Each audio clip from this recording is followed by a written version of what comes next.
Hi, thank you for joining me today for Let's Be Creative with LBC. My name is Tracy Sawyer and I am part of the Education and Community Engagement team. Today we are going to make flip books. If you have been watching any of the other videos that I've done, I try really hard to use materials we have on hand. So today you will need paper. This is from our printer. If you have printer paper, that will do. I'm also going to try and use envelopes because I like using junk mail. There's plenty of it around, and so I'm going to try and make a flip book with junk mail. You will also need scissors, and remember, safety with scissors, pencil, ruler, and something to bind your books with. A stapler has worked really well. Binder clips of different sizes work well, and you will also need a pen. So one thing I've learned is that you want your straight edge to be really tight. Here, let me show you this little guy that I made. Okay, you ready? There he goes. Do you see him? Let me do it again. This is a little dude. Oh, he's jumping, he hits the ceiling, he falls down, and oh my gosh, he lands in a hole. Let me do it one more time. There you go. So the point is that this edge here needs to be really tight so that you can flip it, especially if you're flipping it backwards for a camera. This side can be loose because it's the other side. You don't really matter, but this side you want to be tight. And so when I make my things, I do a lot of scrapbooking, I make mini books, I make cards. I have a lot of crafter's tools, including this cutter. With it, I can put the paper right in there, slide the blade along it, and then I have a nice, strong, tight edge every time.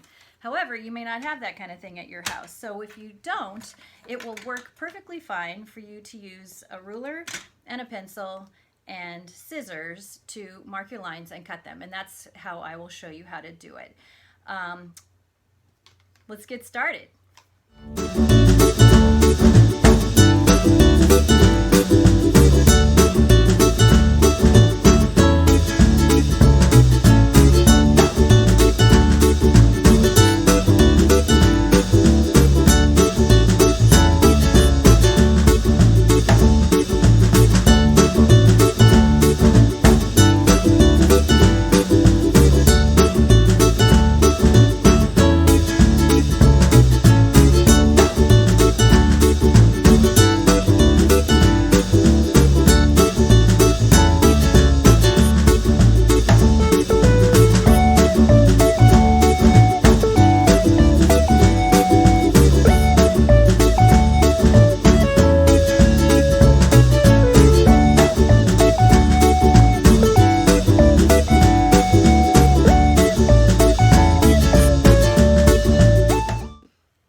So what I did in that sped up video was I had an 8.5 by 11 piece of printer paper, and I marked my lines with the ruler. I marked them twice on the page to help guide my lines, and that gave me 25 boxes.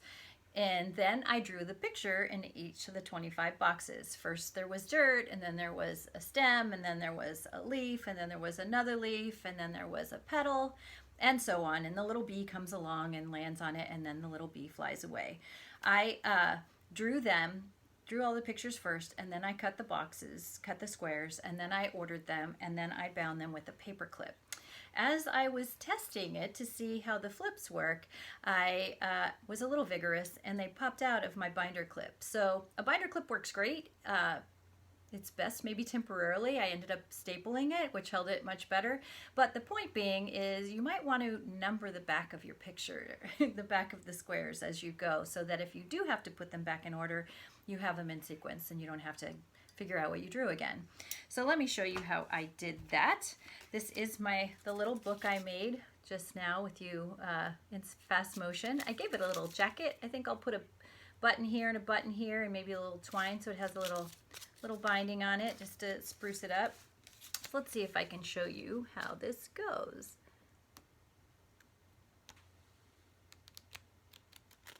I need to open it up more. Let's try it again.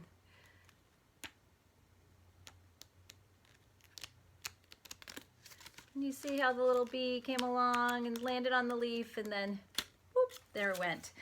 I also said I would try making it with junk mail, so I used envelopes and opened up some envelopes. envelopes aren't the best thing to use just because, I mean, it works. You can see his little arms going up and down. But this is really lightweight paper. Printer paper is 20 pound. Cardstock is usually around 80 pound. You can get 100 pound, which basically means it's really stiff. The stiffer the paper, the easier it is to flip. Oh, now it's flipping.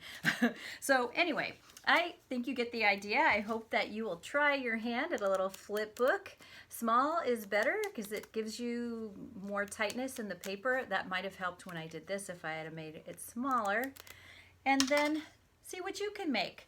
I would love to see what you make. So if you do complete a project, or maybe I should say when you complete a project, post it to this page so I can see it, or email me your pictures at tsawyer@lutherburbankcenter.org. I hope you enjoyed this video today, and I hope you will join us again tomorrow for the next episode of Let's Be Creative with LBC.